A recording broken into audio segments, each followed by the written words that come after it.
Hello అండి. ఈరోజు మన రెసిపీ వచ్చేసి కొబ్బరుండలు చేశాననమాట. వ్రతంలో కొట్టిన కొబ్బరికాయలతో కొబ్బరుండలు చేశాను. 2 కొబ్బరికాయలు ఇలా ముక్కలుగా చేసుకొని మిక్సీలో వేసుకున్నాను. ప్యాన్‌లో కొబ్బరికూర వేసుకొని లైట్‌గా ఫ్రై చేసుకున్నాను. 2 కప్స్ అయితే అయింది నాకు. పక్కనే ఇంకొక ప్యాన్‌లో కప్పు బెల్లాన్ని తీసుకొని కరిగించుకున్నాను. ఎందుకంటే డస్ట్ అది ఉంటది కదా! పోవడానికని చెప్పేసి కరిగించుకున్నాననమాట. కొంచెం పాకం రాగానే కొబ్బరికూరలోకి వడకట్టేసుకున్నాను మొత్తం. డస్ట్ అయితే ఎక్కువగానే వచ్చింది. బాగానే వడకట్టుకున్నాను. దీనిని ఒక 5 మినిట్స్ స్టవ్ మీద ఉంచుకొని కలుపుకుంటే సరిపోతుంది. మరీ ఎక్కువసేపు ఉంచినా ఉండవ్వదనమాట. పొడి పొడిలాడిపోతుంది.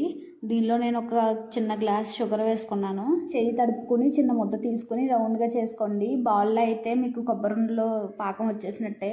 స్టవ్ ఆఫ్ చేసేసుకోండి. కొద్దిసేపు చల్లారిన తర్వాత ఇలా ఉండలు చేసుకోండి. అంతే కొబ్బరుండలు రెడీ అయిపోయినట్టే. నా వీడియో కనుక నచ్చితే లైక్ చేయండి. ఛానల్ని సబ్స్క్రైబ్ చేసుకోవడం మర్చిపోకండి.